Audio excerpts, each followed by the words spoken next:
neema yake Bwana. Na wasalimu nyote kwa jina hilo la kuu ambalo Yesu Kristo, nikiwa na wakaribisheni katika kipindi chetu cha jioni ya leo katika neno lake Bwana. Natumai kwamba mmeshinda vyema.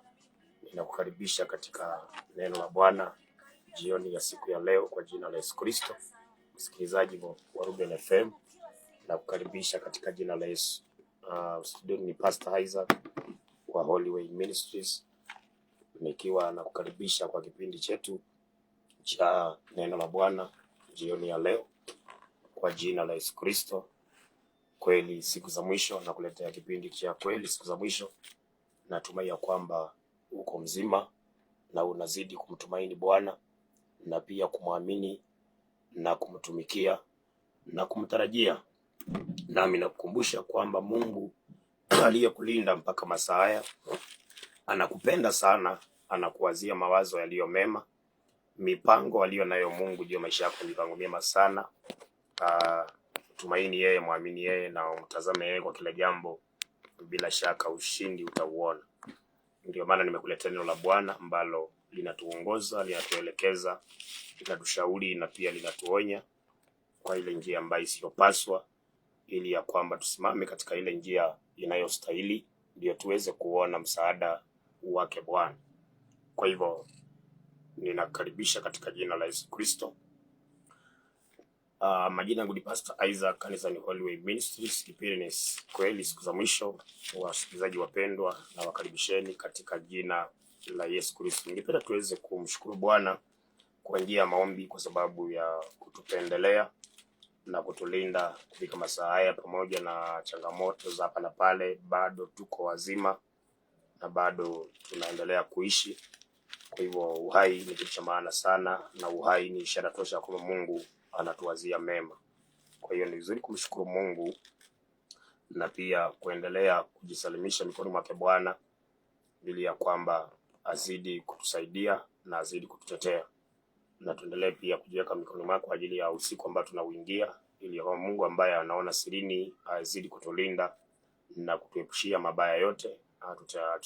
Atusaidie kuona usiku wa baraka na usiku uliojaa amani. Kwa hiyo maana ulipo msikilizaji mpendwa, unaweza kuandika nami katika imani tuweze kumuomba Mungu au kumshukuru Bwana na kujiweka kwake jioni ya leo, na itakuwa ni baraka sana. Maana Mungu wetu ana upendeleo, ana ubaguzi. Maana ulipo napoomba, na wewe unaweza kujiombea. Kama kuna jambo umepatana nalo ambalo linakusumbua, unaweza kuliweka mbele za Bwana kwa maombi, na Mungu wetu atakusaidia, kwa maana ndiye mwenye nguvu na ndiye mwenye uwezo. Nasoma kitabu cha Zaburi 54. Zaburi 54 mstari wa kwanza na mstari wa pili, alafu tutakuwa tunaomba. Zaburi 54 mstari wa kwanza na pili, alafu tutakuwa tunaomba katika jina la Yesu Kristo. E Mungu, kwa jina lako uniokoe, na kwa uweza wako unifanyie hukumu. E Mungu, uyasikie maombi yangu, uyasikilize maneno ya kinywa changu. Tuamini, tuombe. Baba, katika jina la Yesu Kristo, Mungu ishie milele, tunasema ni asante kwa mako na fadhili zako Jehova. Asante kutupenda na kutulinda, kututunza na kutukirimia kimbali na neema ya kuendelea kuishi. Asante Bwana kutuepusha na mauti ya mchana mzima na kutufikisha jioni ya leo tukiwa bado tunasimama katika uhai. Tunasema ni asante Jehova. Uinuliwe Yesu na utukuzwe, uabudiwe, uheshimiwe, kwa maana haujatulipa sawa sawa na makosa yetu, lakini Bwana umekumbuka rehema zako. Na Bwana tumepatana kwenye studio hizi na kwenye mitambo hii na watu wako Jehova, kwa sababu ya rehema zako. Ninakushukuru kulinda maeneo haya, kulinda wasikizaji. Nasema ni asante kwa masaa haya na wakati huu Jehova. Uinuliwe Yesu na utukuzwe na uabudiwe na uheshimiwe, kwa maana wewe ndiye Mungu. Tunakiri ya kwamba sisi hatuwezi bila wewe Jehova. Masaa haya na wakati tunakutegemea El Shaddai. Tunaomba Bwana uzidi kutulinda, uzidi kututetea. Utufunike na damu yako Yesu Kristo, utufiche chini ya mbawa zako, utuzingire na ukuta moto wa Roho. Adui shetani asije akatuona Jehova, mahali mabaya asije akatufikia maifadha. Tunaomba kuona ushindi, tunaomba kuona baraka, tunaomba kuona amani usiku wa leo Jehova. Ninainua wasikizaji mikononi mwako Baba, ninaomba uponyaji kwa wale wagonjwa, ninaomba Bwana amani kwa wale wamekosa amani. Naomba Yesu katetee wale ambao adui anawashambulia. Bwana Yesu kaonekanie watu wako masana wakati huu Jehova, na sifa na utukufu zitakurudia Bwana. Nikiinua studio hizi masaa ni mikononi mwako Jehova, tunapoenda kutangaza neno lako.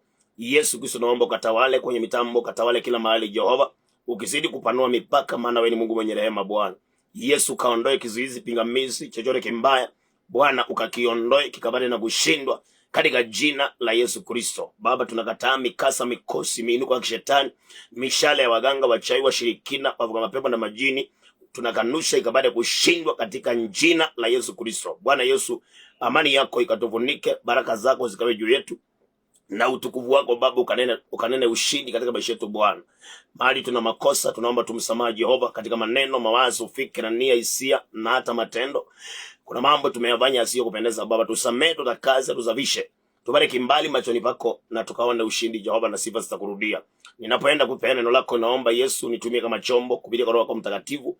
Baba, ukiniondolea kwangu, ukiweka ya kwako Jehova, na Jehova nakuomba ukatie neno lako nguvu, likafanye kazi yako Jehova. Mahali litafika Baba, likakomboe, likainue, likatetee, likapiganie na likashauri, na Bwana likaweke ulinzi kwa mwanadamu, na sifa zitakurudia Bwana. Asante kwa maana umesikia na kutenda Jehova. Tunapoendelea, mkono wako hodari ukawe juu yetu, Mungu wa Abrahamu, Isaka na Yakobo, kama vile uishivyo. Mapenzi yako pekee yatimie sasa na hata milele, katika jina la Baba, la Mwana na Roho Mtakatifu, katika jina la Yesu Kristo tunaomba na hata kuamini.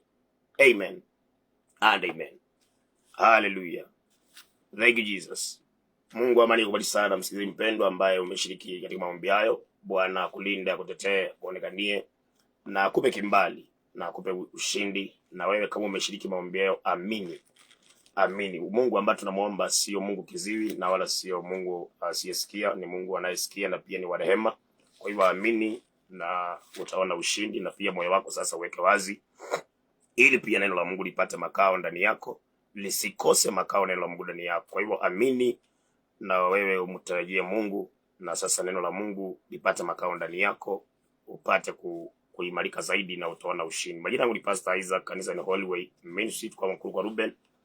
Kipindi ni kweli za mwisho. Namba yangu ya simu kwa mawasiliano zaidi kwa sababu ya kipindi au kwa sababu ya kanisa, 01 17 12 64 84, 01 17 12 64 84. Kama hujaokoka uokoke, kama hujaokoka uokoke, na kama ungependa kuokoka upige namba hiyo simu baada ya kipindi kuombe wokovu, maana maisha bila Yesu ni bure kabisa. Ukiishi duniani na hujampokea Yesu, uko upande mbaya sana, kwa sababu hauna matumaini, hauna mlinzi, hauna mtetezi, uko bure kabisa. Kwa hiyo mpe Yesu nafasi. Unayesikiza, kama hujaokoka okoka, mwamini Yesu, mkiri ya Bwana Mwokozi wako, utapata msaada duniani, mwisho kuna uzima wa milele. Na kama umeokoka na unanisikiliza, simama imara sana kwa siku za mwisho, siku ambazo watu wanaacha imani, watu wanayumba, watu wanajichanganya, watu wanaacha upendo wa kwanza, watu wanaishi wokovu wa uvuguvugu. Kwa hivyo kama umeokoka, simama imara, onyesha kwa matendo umeokoka. Hakikisha kwamba popote ulipo kama mlokole, kwamba jina la Bwana linatukuzwa, halitukani. Watu wanapokutazama na kutazama wokovu wako, kisha kwamba jina la Bwana linatukuzwa. Wacha matendo yako yawe kama usemavyo. Matendo yako yawe kama usemavyo. Kwamba ukisema na Yesu ni Bwana, basi ionyeshe kwa matendo kwamba ni kweli huyu Yesu ni Bwana wako, na itakuwa ni baraka sana. Na watu wote ni vizuri kuelewa kwamba duniani sisi ni wapitaji na wasafiri. Iko siku inakuja, inaitwa siku ya hukumu, na kila mtu atahukumiwa kulingana na matendo yake. Vizuri kuangalia sana unatenda nini. Usikubali kufanya mabaya kwa sababu uko na shida au kwa sababu ya watu wengine. Angalia sana yale ambayo unayatenda. Utende yale ambayo yanampendeza Mungu, hata katikati ya matatizo, hata katikati ya shida. Yafanye yale ambayo yanampendeza Mungu, na bila shaka Mungu hatakuacha, atasimama na wewe, na atakupigania na atakutetea, na mwisho wake atakupea uzima wa milele. Baada ya maisha yako kuna sehemu mbili, kuna sehemu ya furaha ya milele na kuna sehemu ya kilio cha milele. Wale watu wanaofanya mapenzi ya Mungu wataingia katika furaha ya milele.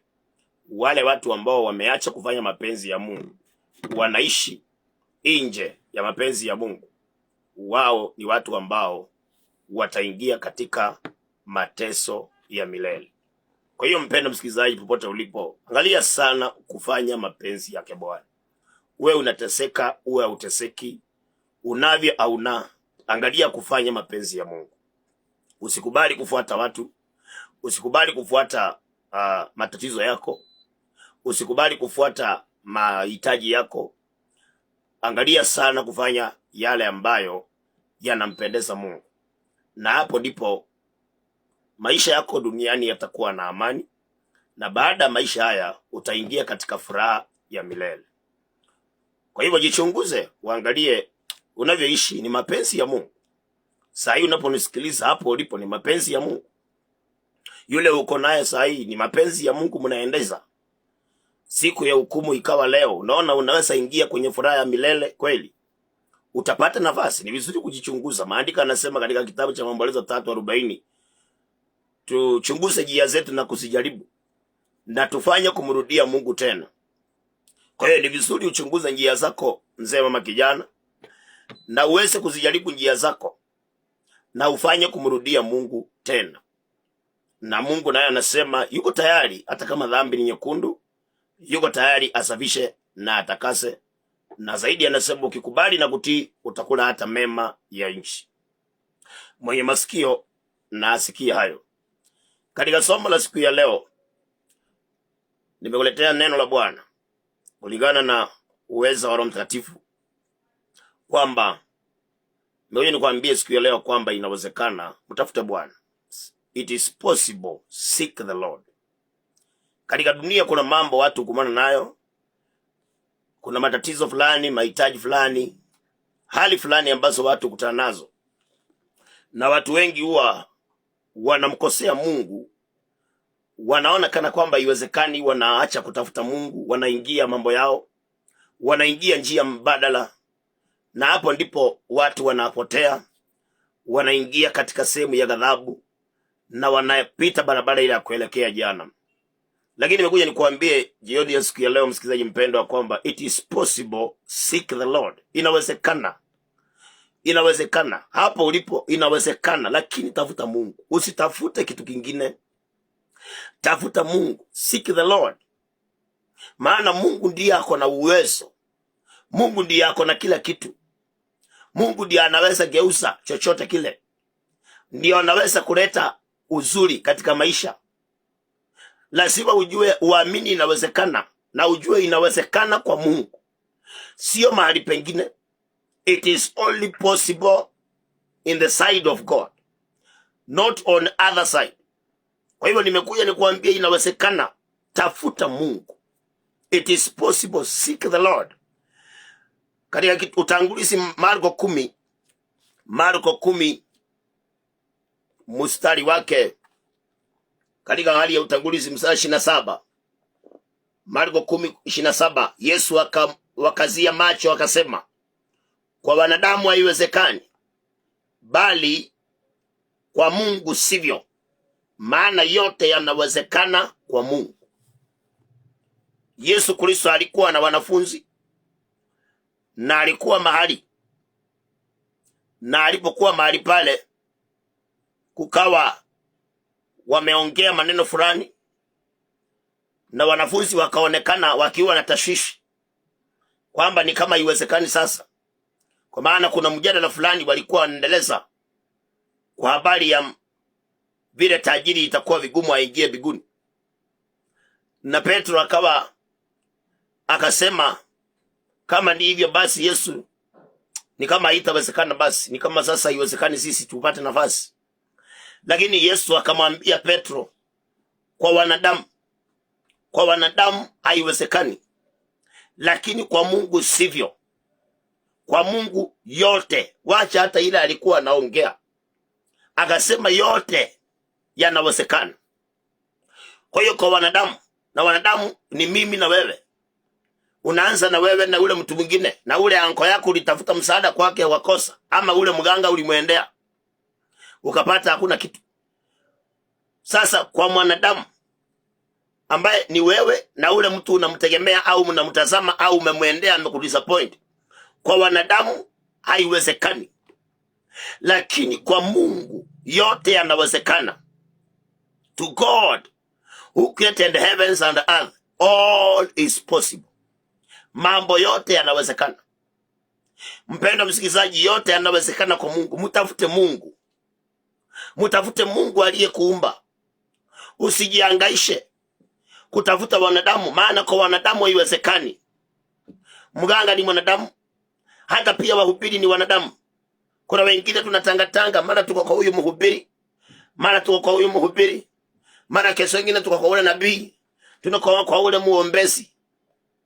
Kuna ingia vinyumba kila mahali tukitafuta msaada, na baadaye utakuta kwamba tumekuwa disappointed na tunaanza kumtukana Mungu, kusema hakuna Mungu sasa na hakuna mhubiri wa ukweli. Kumbe ni sisi tumekataa kumtafuta Mungu, tunawatafuta watu. Na Yesu anasema kwa wanadamu haiwezekani, lakini kwa Mungu yote yanawezekana. Yote yanawezekana. Mpendwa msikilizaji unayenisikiza, yote yanawezekana, lakini sio kwa mwanadamu, ni kwa Mungu. Kwa hiyo mtafute Mungu. Seek the Lord. Wacha kujichanganya kwa sababu ya tushida tudogo. Kashida kandoa kana kufanya unaendea kadawa kama mganga. Na Yesu anasema kwa wanadamu haiwezekani. There is nothing possible with human being. Hata kimoja. Na mwanadamu hakuna siku ameshaiweza hata mmoja. Lakini Mungu ndiye atuwezeshaye. Mungu ndiye atushukishaye uweza. Kwa hiyo mpendwa unayenisikiliza, mtafute Mungu. Seek the Lord. Because on the side of the Lord it is possible. Inawezekana. Kwa upande wa Mungu inawezekana. Lakini kwa wanadamu, Yesu mwenyewe amesema haiwezekani. Zaburi 105. Zaburi 105 mstari wake ni wa 4 unasema hivi: mtafuteni Bwana na nguvu zake, utafuteni uso wake siku zote. Kama kwa Mungu yote yanawezekana, maandiko yanatupea ushauri kupitia kwa Daudi. Yanasema hiyo ni Zaburi 105 kwa ule hajasikia. 105 mstari wake ni wa 4. Maandiko yanatuambia tumtafute Bwana na nguvu zake. Tumtafute Bwana na nguvu zake. Na tusimtafute tu siku moja. Anasema tuutafute uso wake siku zote. Tuende mbele za Bwana every day, kila wakati. Kwa sababu kwa wanadamu haiwezekani, lakini kwa Mungu yote yanawezekana. Sijui nini kinakuhangaisha mpaka unaamua kuwa muovu. Ni nini kinakutesa mpaka unaamua kufanya mambo yasiyofaa? Nini hicho kinakutesa mpaka umeamua sasa kuwa mtu asiyestahili, mtu ambaye anaharibu mienendo yake? Mpendwa, nimekuja nikuambia inawezekana. Kuna mtu ananisikiliza, unaweza kuwa saa hii unapanga mpango usiyofaa. Unaweza kuwa umepewa idea isiyofaa. Lakini mpendwa, kwa wanadamu haiwezekani. Lakini kwa Mungu yote yanawezekana. Inawezekana umepewa kitu na mtu amekwambia enda na aka uchanganya kwa chakula jioni ya leo. Enda na aka upake pale kwa mlango, uwekelee chini ya kitanda, sijui ufanye hivi na vile. Kwa wanadamu mpendwa, haiwezekani. Hakuna kile kinawezekana kwa wanadamu.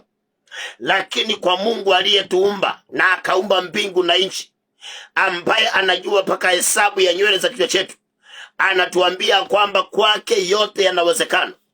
Na sasa tunaambia tumtafute Bwana. We seek the Lord and his power. Tumtafute Bwana na nguvu zake. Usitafute nguvu za uganga, maana Bwana asiwezi kufanya kitu. Usitafute nguvu za uchawi, maana asiwezi kufanya kitu. Usitafute nguvu za ushirikina ama za giza, hazina msaada, hazina. Lakini mtafute Mungu na nguvu zake, the Lord and his power. Na wewe utafute uso wa Bwana kila siku. Utaona ushindi. Utaona uzuri wake Bwana. Utaona uweza wake Mungu. Utaona makuu ya Mungu wako. Lakini ukidanganyika, uache kumtafuta Mungu aliye uhai na utafute wanadamu, ujue kwamba nguvu za wanadamu ni za kuharibika. Msaada wa mwanadamu ni wa muda mchache, lakini nguvu za Mungu It is eternal. The power of God is everlasting.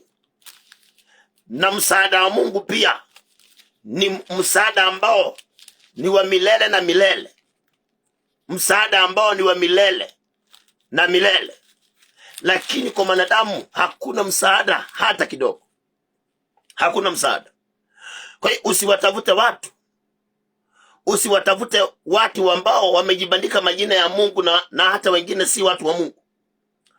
Wakisema tunaona, na mimi nauliza swali rahisi sana. Unamwendea mtu akuonea ndoa yako, na yeye mwenyewe hayuko ndani ya ndoa. Na sio kwamba hajawahi ingia ndani ya ndoa, alikuwa ndani ya ndoa na akatoka. Na leo ni muombezi, ni nabii. Wewe unamwendea akuangalilie habari ya ndoa yako. Nataka ufikirie uone kweli uko serious. Na kweli una function vizuri. Mtu ambaye alikuwa kwenye ndoa na akawacha ndoa yako. Mpaka ana vitoto unaviona pale na hakuna baba. Na wewe uko na shida ya ndoa unamwendea. Si utakaa kama yeye. Because the spirit that somebody carries is the one that is transposed to you. Yesu alikuwa na the spirit of truth. Akaambukiza wanafunzi roho ya ukweli. Mafarisayo walikuwa na roho ya uuaji. Wakaiweka mpaka ndani ya Paulo. Kama sio Kristo, Paulo angekufa muuaji. Akisemanga anajua mambo ya Mungu. Watu wa Mungu, kwa wanadamu haiwezekani. Lakini kwa Mungu, maandiko yanasema yote yanawezekana. Kwa Mungu wetu yote yanawezekana. Kwa hiyo tunaambiwa tumtafute Bwana na tutafute mpaka na nguvu zake. Ukisoma kitabu cha Isaiah, kitabu kile cha Isaiah 30, kuna nguvu za Mungu na kuna nguvu zingine.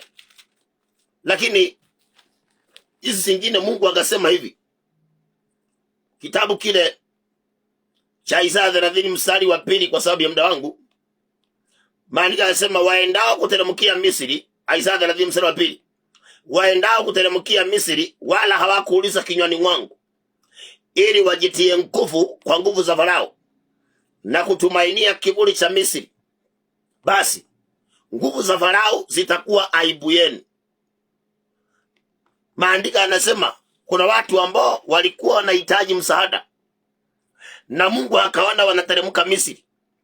Tunajua wote ya kwamba Misri kulikuwa na Farao, na Farao alikuwa na waganga. Wakati Musa aliweka nyoka, fimbo yake chini ikakuwa nyoka, Farao aliita waganga wake. Kwa hiyo mtu anayeteremka Misri leo ni mtu anaenda kwa waganga, anaenda kutafuta wachawi. Huyo ni mtu ambaye Mungu anasema nguvu za Farao, nguvu za uchawi, za uganga, za ushirikina, za giza zitakuwa aibu yako. Lakini ukimtafuta Mungu na nguvu zake, yote yanawezekana. Hata mganga mwenyewe unamwendea, unapata mganga mwenyewe hata biashara ya kuuza switi hana. Na wewe uko na biashara yako, na mganga hata hana biashara, hata watoto wake hawana kitu, wanahangaika tu. Na wewe umemwendea akutafutie nguvu ya biashara. Sasa uoni kama hapa ni aibu unaenda kutafuta? Watu wa Mungu, it is possible. Seek the Lord. Mutafute Bwana na umutafute siku zote. Usimutafute siku moja na uachie hapo. Mutafute siku zote. Na usitafute. Kuna watu wanatafuta Mungu lakini wanatafuta nguvu kwingine. Kwa hiyo wanamuita Mungu, hata wanaomba tu, lakini wako na nguvu zingine kando. Wanategemea nguvu za Farao. Ndiyo maana imeandikwa mutafuteni Bwana na nguvu zake.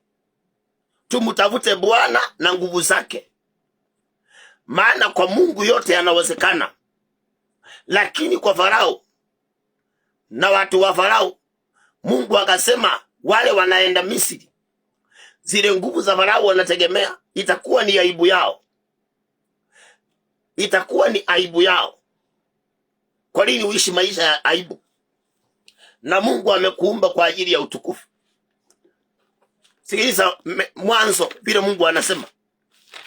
Anasemaje Mwanzo 1?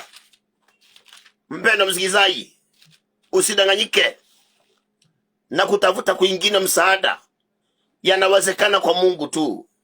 Kwa mganga haiwezekani, kwa mchawi haiwezekani, kwa wanadamu walioumbwa damu na nyama haiwezekani.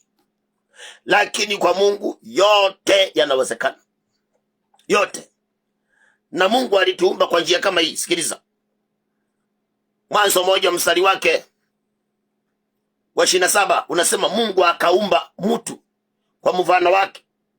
Kwa mfano wa Mungu alimuumba mwanamume na mwanamke. Hebu nisome 26 usikilize. Mwanzo 1:26 Mungu akasema na tumfanye mtu kwa mfano wetu na kwa sura yetu. Sasa Mungu alituumba sisi kwa utukufu. Maana Mungu wetu sura yake ni glorious. Is a glorious face.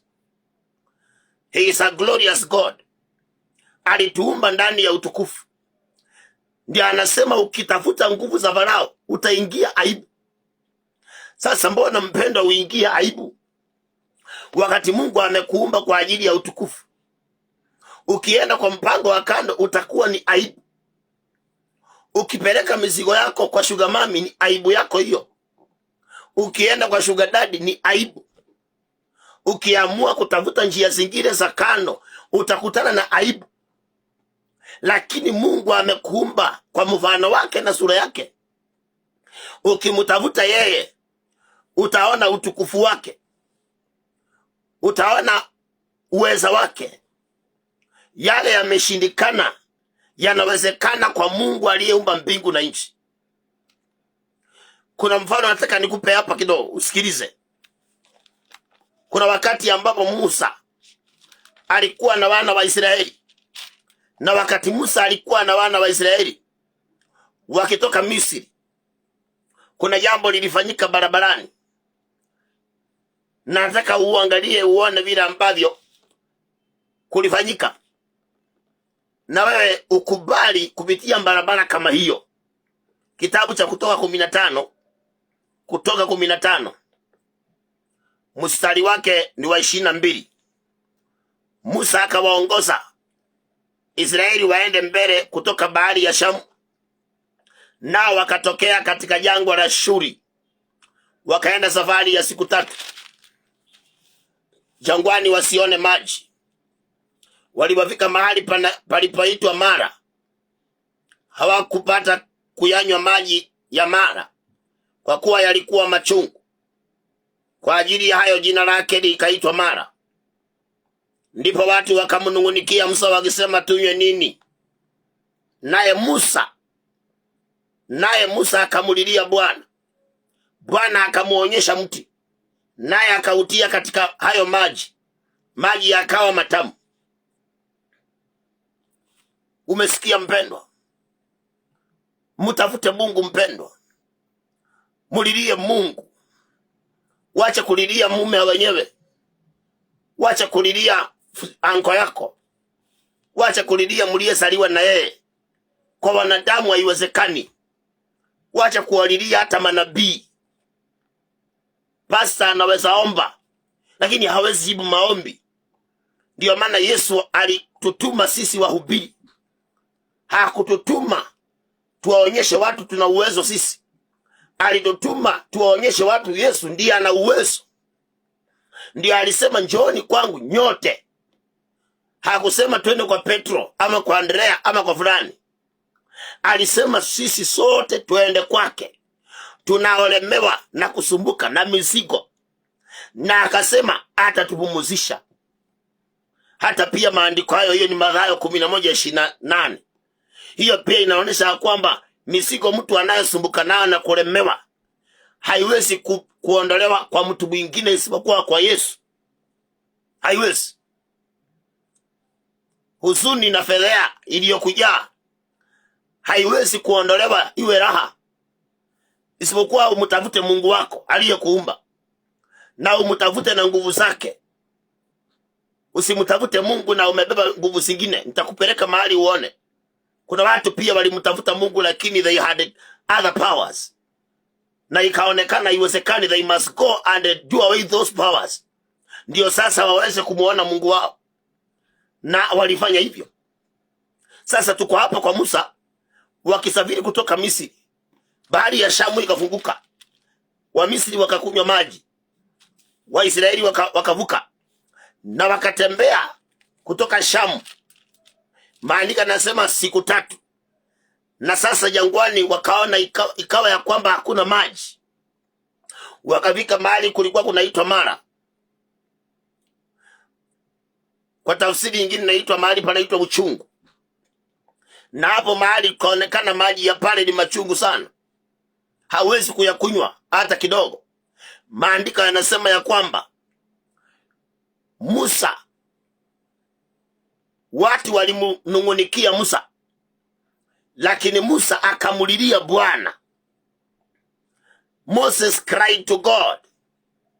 Na Mungu kumbe alikuwa na solution. Maji ni uchungu, it is naturally so untasty. It is naturally, maji yale hayana taste yote, hayana furaha yote, hauwezi kuyatumia. Lakini Mungu ako na solution. Uchungu ulionao wewe, mpango wa kando hawezi kuondoa. Sugar mami na sugar daddy na sponsor hawezi kuondoa uchungu wako. Hapo ulipofika kuna uchungu. Muganga hawezi kuondolea. Mchawi hawezi kuondolea. Ukora na ujanja wa kimaisha hauwezi kuondoa ule uchungu uliopatana nao kama maisha yako. Lakini kumtafuta Bwana, Moses akatafuta Mungu, akamulilia Bwana, na Bwana akamuonyesha mti, akamwambia aweke ndani yale maji. Alipotia kwa maji yale, maji yakawa matamu. Yesu anasema, njooni kwangu nyote mnaosumbuka na kulemewa na mizigo, na mimi nitawapumzisha. Akasema, jitieni nira yangu, kwa maana ni laini sana, na mzigo wangu ni mwepesi, na mkijifunza kwangu, akasema, mtapata raha nafsini mwenu. Mtu wa Mungu, mtafute Bwana. Inawezekana kwa Mungu pekee. Kwa wanadamu haiwezekani. Hata mulilie nani, hata kusaidia. Hata kusaidia mpendwa. Hata ugeuze mganga kuenda kwa mwingine, wende kwa mwingine, mganga hana kitu, ni failure.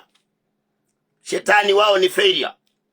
Miaka 2 iliyopita Yesu alichukua funguo na mamlaka, akamunyang'anya shetani funguo na mamlaka, na akakuja akasema kwa wanafunzi, I give you power and authority.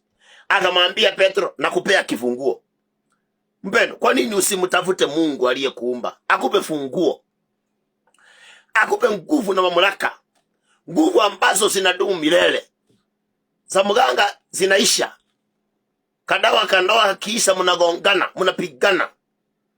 Kakazi kakiisa hivi unaishiwa, unakaukiwa kabisa. Mpaka unakopa loan upelekea mganga, akuongezeka nguvu kingine.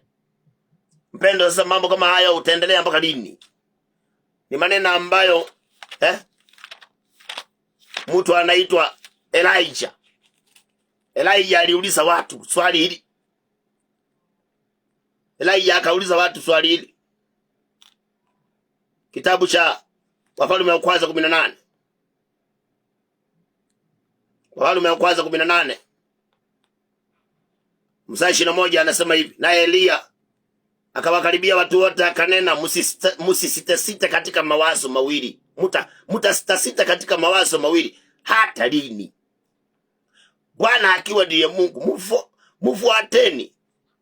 Bali ikiwa ni Baali ndiyo Mungu, haya mfuateni yeye. Wale watu hawakumjibu neno. Elijah akaambia watu, mutasita mpaka lini? Hata mimi nakuuliza wewe, utasita mpaka lini? Mara kwa huyu, mara kwa ule, utasita mpaka lini? Mtafute Bwana. Musa akamulilia Mungu.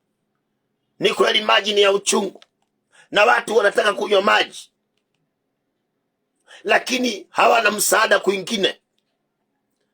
Hata Musa waliyemkimbilia, kumbe Musa mwenyewe hana msaada. Lakini Musa akawaonyesha Mungu ndiye msaada.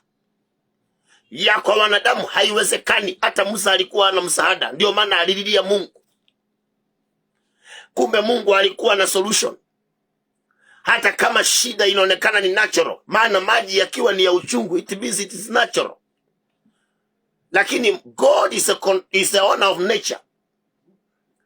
Akamuonyesha Musa suluhisho ya maji kuwa matamu. Suluhisho ya shida yako mpenda yuko kwa Mungu aliyekuumba. Mtafute, mulilie, muite yeye. Suluhisho ya ndoa yako iko na Mungu, sio wanadamu, sio hicho kikao cha kina mama. Watakwambia wewe jitoe, ukae kivyako, hata sisi nakaa kivyetu na tunakaa salama. Ni uongo. Mungu hakuwa muongo mjinga au muongo akisema mwanamke atakuwa na tamaa ya mumewe. Alafu wewe unadanganywa ati sisi tunakaa tu tuliachana na waume tunakaa salama. Unadanganywa. Hakuna mtu aliacha mume wake anakaa salama. Ni kujifanya. Maana Mungu hawezi kudanganya. Hawezi kudanganya. Aliposema wawili watakuwa mwili mmoja, alimaanisha. Sasa na wewe usikubali kutafuta msaada kwa vikao vya watu ambao wanakuwashauri ati wachana na mke wako. Hata sisi tuliacha wake zetu tunakaa salama. Uongo huo. That is a big lie. Usikubali mpendwa. Mulilie Bwana. Inawezekana. Kwa Mungu inawezekana. Kwa wanadamu haiwezekani, lakini kwa Mungu inawezekana.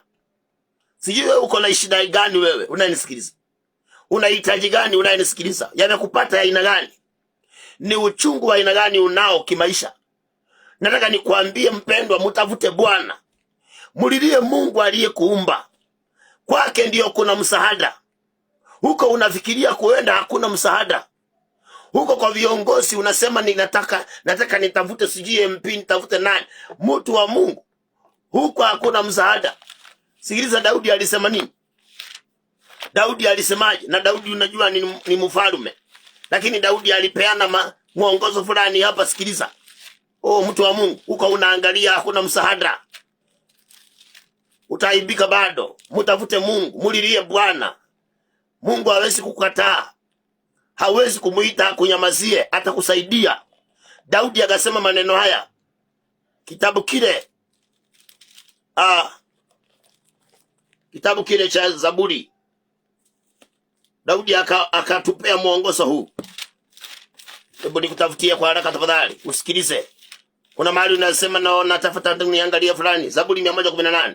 Zaburi 118 mstari wa 8 na 9 unasema hivi. Ni heri kumkimbilia Bwana kuliko kuwatumainia wanadamu. Ni heri kumkimbilia Bwana kuliko kuwatumainia wakuu. Wewe kuna mtu unasema ana cheo kwenye serikali, sijui kwenye kampani, unasema huyo nimeweka macho yangu yote kwake. Nikimpata hivi najua niko sawa. Ni uongo mpendo. Kwa wanadamu haiwezekani. Lakini kwa Mungu yote kabisa yanawezekana. Musa alijikuta mahali maji ni machungu. Watu wametembea siku 3 waje kunywa maji. Wako na hitaji. Unasema nimetembea. Mpendwa, sasa mulilie Bwana. Wacha kuendelea kutembea. Nimeenda kwa pastor fulani, nimeenda kwa nabii fulani. Wacha kutangatanga. Sasa mtafute Bwana Mungu wako na utafute nguvu zake. Seek the power of God. Musa alipomlilia Mungu, Mungu alimuonyesha solution. Na maji yakawa matamu, watu wakakunywa, wakakaa salama. Mtu wa Mungu, maandiko yanasema na maji yakawa matamu. Yesu amesemaje? Amesema njoo kwangu nyote mnaolemewa na kusumbuka na mzigo, na mimi nitawapumzisha. Akasema jifunzeni kwangu na mtapata raha nafsini mwenu. Mpendwa msikilizaji, raha yako iko kwa Yesu. Raha yako iko kwa Yesu. Pumziko lako liko kwa Yesu. Mtafute. Wacha kutafuta watu. Wacha kutafuta wenye vyeo. Viongozi hawatakusaidia. Wacha kutafuta watu wa kawaida, waganga na wachawi wa kawaida. Hati naenda kushago, naenda kuona sijui ule babu, huyo hatakusaidia. Only God that created heavens and earth is the only one who has your help. Run to him, seek him. Mtafute huyo, mkimbilie yeye. Atakusaidia. Ndiye mwenye nguvu zote. Alimsaidia Musa na wana wa Israeli, na akawaondolea uchungu uliokuwepo, akaleta utamu, maji yakawa mazuri wakakunywa. Mtu wa Mungu, mbona usimkimbilie Mungu wako? Mbona usimtafute Mungu? Kwa nini unajihangaisha kwa wanadamu ambao hawatakusaidia? Mbona unaenda huku na kule?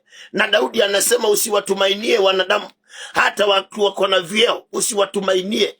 Wewe mkimbilie Mungu wako, mkimbilie Mungu aliyekuumba. Yeye ndiye ako na msaada, yeye ndiye ako na kila kitu. He has everything. Ukienda kwake utaona ushindi. Ukienda kwake ukiwa umenyenyekea, ukiwa umeamua. Sikiliza Isaiah anasemaje? Mtu wa Mungu, inawezekana. Mtafute Mungu. Seek the Lord. Isaiah anasema maneno haya. Mungu akusaidie sana unayenisikiliza. Mtafute Bwana mpendwa. Wacha kuhangaika. Wacha kutembea tembea huku na kule. Unaenda kwa huyu mwanaume, unakaa kidogo unatoka. Yani wewe unatafuta tu mtu atakuweka. Akuweke siku 2-3 uendelee safari. Akuweke mwezi mmoja uendelee na safari. Utatangatanga mpaka lini? Elijah ameuliza utasita mpaka lini? Si uamue kutafuta Mungu akusaidie. Amua utafute Mungu. Isaiah 55 mstari wa 6 anasema, Isaiah 55 mstari wa 6 anasema, mtafuteni Bwana maadamu anapatikana. Muiteni maadamu yu karibu. Mtu wa Mungu, Mungu anapatikana. Ndio maana Musa amemuita na Mungu ameonekana. Maana Mungu wetu anapatikana. Wanadamu wanaweza kosa kupatikana. Unaweza kumuita mwanadamu na mwanadamu mwenyewe ikawa kumbe na yeye hana chochote. Akusimie simu, apotee, akupea ahadi za uongo, tukutane kesho, tukutane na asiwahi kusaidia mpaka uingiwe chuki, mpaka uingiwe hasira, mpaka uingiwe ile roho ya uadui. Sasa angalia, kwa sababu ya kutegemea mwanadamu unaongezea dhambi kwa dhambi. Maana kumtegemea mwanadamu ni dhambi. Tena umuchukie ni dhambi. Tena uwe adui yake ni dhambi. Akusalamia ukatae kusalamika, maana alikudanganya, pia ni dhambi hiyo. Sasa angalia mtu wa Mungu. Na Mungu tunaambiwa yeye anapatikana. Mtafute. Mtafute Mungu mpendwa. Mulilie Bwana. Wacha kuwatafuta wanadamu. Musa hakutafuta wanadamu. Musa aliamua kutafuta Mungu. Musa aliamua kulilia Mungu. Na hata kama ilionekana kile ambacho kiko pale akiwezi badilika, lakini mpendo, God can change anything. As long as umemtafuta yeye, anaweza geuza chochote kile. Anaweza kuleta ushindi. Wakati ambapo Lazaro alikufa, alipokuwa anagojeka, wale dada zake walimtafuta Yesu. Na hata kama Yesu alichelewa, mtu wa Mungu, hata kama Mungu anaweza chelewa, God is possible. Kwa Mungu inawezekana. Hata akichelewa inawezekana. Hata kukionekana siku zimesonga, usiende kwa waganga. Hata ukiona mambo yameharibika, usiende kwa wanadamu. Endelea kumtafuta Mungu na nguvu zake siku zote. Maana hata kama Lazaro alikuwa mgonjwa na Yesu akaambiwa na hakushughulika, lakini kumbe mpendwa, ukimtafuta Mungu hakika anapatikana. Haijalishi atapatikana leo, kesho ama next year, lakini anapatikana.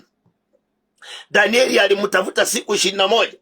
Na hata kama maombi yalizuiliwa, lakini Mungu anapatikana, na kwake Mungu yote yanawezekana.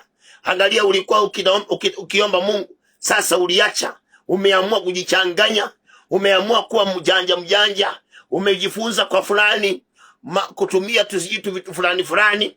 Angalia mtu wa Mungu, umepotea njia. Umeenda mahali hakuna msaada hata kidogo. Ni mahangaiko, ni mateso. Maandiko yanasema Zaburi 16, huzuni zao zitaongezeka. Wale wanaombadilisha Mungu kwa mwingine, watu wanaomwacha kumtafuta Mungu aliye hai, wanaenda kutafuta Mungu mwingine. Maandiko yanasema huzuni zao zitaongezeka. Lakini Isaiah anatuambia tumtafute Bwana maadamu anapatikana, na sisi tumuite maadamu yuko karibu. Mpendo, Mungu yuko karibu na wewe. Hiyo pumzi ulionayo ni Mungu. Hivyo unanisikiliza ni Mungu. Kwa nini unamwacha Mungu unaenda kutafuta watu? Wengine wanakuambia siji tafuta 2,000 ulete. Tafuta siji kitambaa ya white ukuje nayo. Paka wengine ni waganga tu wanaotumia jina la Mungu. Na wewe unaendelea tu kutafuta. Siji tafuta siji kitu fulani. Tafuta kuku ya white. Siji tafuta mtu wa Mungu. Utahangaika mpaka lini? Na Mungu akaribu na wewe. Si umuite Mungu. Hata mahali kuna uchungu, Mungu ako hapo. Ndio maana Musa alimuita Mungu hata mahali kulionekana kuna uchungu. na kuonekana hakuna tumaini lingine, hakuna msaada kwingine. There is no other source, there is no other hope. Lakini Moses akatafuta Mungu hapo. Mtu wa Mungu, kwa nini unapotea njia? Mungu yuko karibu na wewe, muite. Wacha kuita marafiki zako, wacha kuita wanadamu, wacha kuita watu ambao hawatakusaidia. Hata wao wako na mambo yamewalemea, kuanzia rais kwaenda watu wote.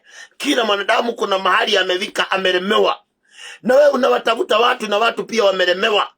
Kwa nini usimtafute Mungu ambaye hajalemewa? Kwanza maandiko yanasema Yesu akapingilishiwa jiwe, siku ya 3 likapingilika. Yesu akafufuka, maaskari wakalala fofofo. Waliamshwa na Mary Magdalene akikuja, ndiye aliwaamsha. Walikuwa wamelala kabisa, hawajielewi. Sasa wewe mpendwa, unatafuta wanadamu ambao wanaweza lala usingizi wasijielewe. Na kunaye Mungu ambaye hawezi kulala, asinzi, hachoki. Maandiko yanasema azimi. Mungu azimi na hachoki na hachunguziki. Mpendwa msikilizaji, kwa nini usimtafute Mungu aliye karibu nawe? Na uamue nitatafuta na nguvu zake. Sitatafuta Mungu na nitafute nguvu zingine. Sitajichanganya kwa sababu ya shida. Najua kwa wanadamu ni inaweza kuwa ngumu, lakini kwa Mungu yote yanawezekana. Kwa hiyo nitamtafuta Mungu na nguvu zake. Samueli akaongea na watu mahali fulani, akawaambia maneno haya. Watu wakawa wako na shida, na watu wakawa hawana tumaini, hawana msaada kwingine. Kukawa shida imekuwa kali, adui ameinuka sana, na watu wakamwendea Samueli. Na Samueli aliwaambia maneno haya: mtu wa Mungu, it is possible with God. Seek the Lord, he is found. Call upon him, he is always near. Kwenda unapotembea ni Mungu, hivyo kutembea tu ni Mungu. Sasa wewe unamwacha Mungu, unatafuta watu, unatafuta vitu vingine hazina maana, mpaka unabeba mizigo. Kuna watu wameweka vitu kwa vibeti zao, wamejaza tu vitu hapo, sijui hii ni ya bahati, hii ni ya nini. Mtu wa Mungu, mpaka lini vitu kama hivyo utalibeba? Mpaka lini? Na hata mwenye amekupea havijawahi msaidia, havijawahi msaidia. Hata mwenye amekupa, kama ni vitu vya ukoo, wale watu wa ukoo walikufa, walienda na vitu vyao wakavibakisha. Kama vina uwezo, kwa nini wakaenda wakavibakisha? Sasa wewe unaridhi, unabeba vitu havina maana, havisaidii. Badala umtafute Mungu aliye karibu na wewe, Mungu ambaye kwake hata kama aliumba nature mwenyewe, maana maji ni Mungu aliyaumba, akayaumba yakiwa machungu, lakini ni yeye amekuja kuyabadilisha. Wewe unatafuta watu ambao hawawezi, wameshindwa na kila kitu. Mpendwa msikilizaji, mwanadamu ameshindwa. Hata mimi kuja hapa ni Mungu. Asingeniamsha asubuhi siwezi kuja, ningekujaje? Kwa hiyo mimi nimeshindwa, siwezi. Lakini Mungu, hata maandiko yanasema ni Mungu atuwezeshaye. Mungu ndiye atuwezeshaye. Hebu nisome hiyo kwanza kabla nisomea Samueli. Usikie Paulo alikuwa anaongea na Waebrania, akasema maneno haya. Akaweka uhakikisho huu kidogo. Kitabu cha Waebrania 13. Bwana Yesu akusaidie sana mpendwa. Mtafute Mungu. It is possible. Inawezekana, lakini ni kwa Mungu peke yake. Hakuna kwingine. Kwa Mungu ndio inawezekana. Kitabu cha Waebrania 13 mstari wa 6 anasema, hata tunadhubutu kusema Bwana ndiye anisaidia, sitaogopa. Bwana, mwanadamu atanitenda nini? Bwana ndiye anisaidiaye ama aniwezeshaye. Kwa hiyo mpendwa, ni Bwana. The Lord who created heavens and earth is the one who will help us. Is the one who has our help. The impossibilities in our life, the pain in our life, it can only be turned by God of heaven and earth. Hakuna mwingine mpendwa, hakuna. Samueli wa kwanza 7. Samueli wa kwanza 7 mstari wake ni 3. Maandiko yanasema, basi Samueli akawaambia nyumba yote ya Israeli, akasema, ikiwa mnamrudia Bwana kwa mioyo yenu yote, basi iondoeni mbali miungu migeni, nayo masherothi yatoka kwenyu, mkamwelekezee Bwana mioyo yenu, mkamtumikie yeye peke yake, naye atawaokoa kutoka kwa mikono ya Wafilisti. Huu ni wakati ambapo Wafilisti walikuwa wanatesa wana wa Israeli, na Wafilisti walikuwa wamechukua sanduku la agano wakaenda nalo. Sasa ikawa Israeli hakuna kitu, sanduku limechukuliwa, limeenda kwa Wafilisti.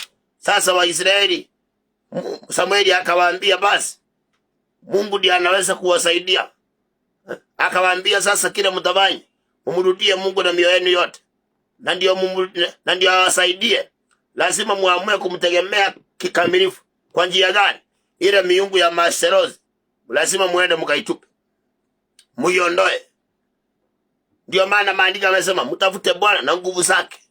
Hawa ni watu walikuwa wamekuja kwa Samueli, kumaanisha walikuwa wanataka Mungu, lakini kumbe wako na nguvu zingine wamezibakisha. Na wewe unayenisikiliza unasema mimi napenda Mungu, naombanga, naendanga kanisa, na mbona unabeba vitu havina maana? Mbona unabeba miungu? Iondoe miungu hiyo ya kigeni. Iondoe, umwelekezee Mungu moyo wako na umtumikie peke yake. Na maandiko yanasema naye atakuokoa na mikono ya Wafilisti. Wafilisti walikuwa watesi wa Israeli. Wewe sijui mtesi wako ni nani? Sijui unahangaishwa na nini? Naweza unahangaishwa na magonjwa, unahangaishwa na ukosefu wa fedha ama ukosefu wa kazi, au unahangaishwa na ndoto mbaya, unahangaishwa, wanadamu wanahangaishwa vitu vingi sana. Lakini wewe ndio unajua Mfilisti wako ni nani. Lakini mpendo, hapo ulipofika hakuna wokovu kwingine. Hakuna. Ni kwa Mungu aliyeziumba mbingu na nchi. Ndiye ako na wokovu wako. Na kwake tu ndio inawezekana. Haiwezekani kwa njia nyingine. Haiwezekani kwingine. Na ndio iwezekane, lazima mtafute Mungu. Na ukimtafuta, you must do away with idols. Lazima uachane na miungu. Umtafute Mungu na Mungu peke yake. Na yeye amekwambia yote yanawezekana kwake. Kwake, na kwanza ako karibu. Na yeye ukimtafuta anapatikana. Mganga unaweza mkuta ameenda safari, ameenda kushughulikia mtu mwingine, utaendea nani? Utaendea nani? Mtu wa Mungu. Lakini Mungu wetu haendangi safari. Haendangi safari. Mungu wetu yuko kila mahali. He is everywhere. And he is always available. Lakini ni wakati umesema nimeamua nimtafute Mungu na nguvu zake. Kwa hiyo nguvu zingine nimetupa. Hata Paulo alipokuwa ametumwa, alipewa amri hii. Alipewa amri hii, naomba unisikize tu kwa makini mtu wa Mungu. Kitabu cha Matendo ya Mitume, Paulo akishuhudia, Matendo ya Mitume 26, alipokuwa anashuhudia Mfalme Agripa alipokuwa ameshikwa, Paulo alipokuwa akishuhudia alisema maneno haya. Akasema wito wake na vile alituma kufanya. Kwa sababu ya muda, Matendo ya Mitume 26 nisome mstari wa 17 kwa sababu ya muda wangu. Mstari wa 27 unasema nikikuokoa na watu wako na watu wa mataifa. Yaani hiyo Matendo ya Mitume 26:17. Nikikuokoa na watu wako na watu wa mataifa ambao nakutuma kwao. Sikiliza. Uwafumbue macho yao na kuwageuza waiache giza na kuelekea nuru. Wasiache na nguvu za shetani na umwelekee Mungu. Kisha wapate msamaha wa dhambi zao na urithi miongoni mwao waliotakaswa kwa imani iliyo kwangu mimi. Kuna urithi. Lakini Mungu akamwambia Paulo, uende waambie waache nguvu za shetani. Waache. Ndio Samueli anamewaambia wana wa Israeli, kama mnataka muokolewe na Wafilisti, amewaambia lazima, it is a must, muamue kutumikia Mungu na muelekee yeye. Na ndio muonyeshe mko serious. Ile miungu lazima muende mkaitupe. You must go and do away with those idols. Na hapo ndio mtasaidika. Na ukirudi pale Samueli wa kwanza 7, mstari wake ni wa 4, maandiko yanasema ndipo wana wa Israeli wakayaondoa mabaali na maseruthi, wakamtumikia Bwana peke yake. Mtu wa Mungu, mtafute Mungu peke yake.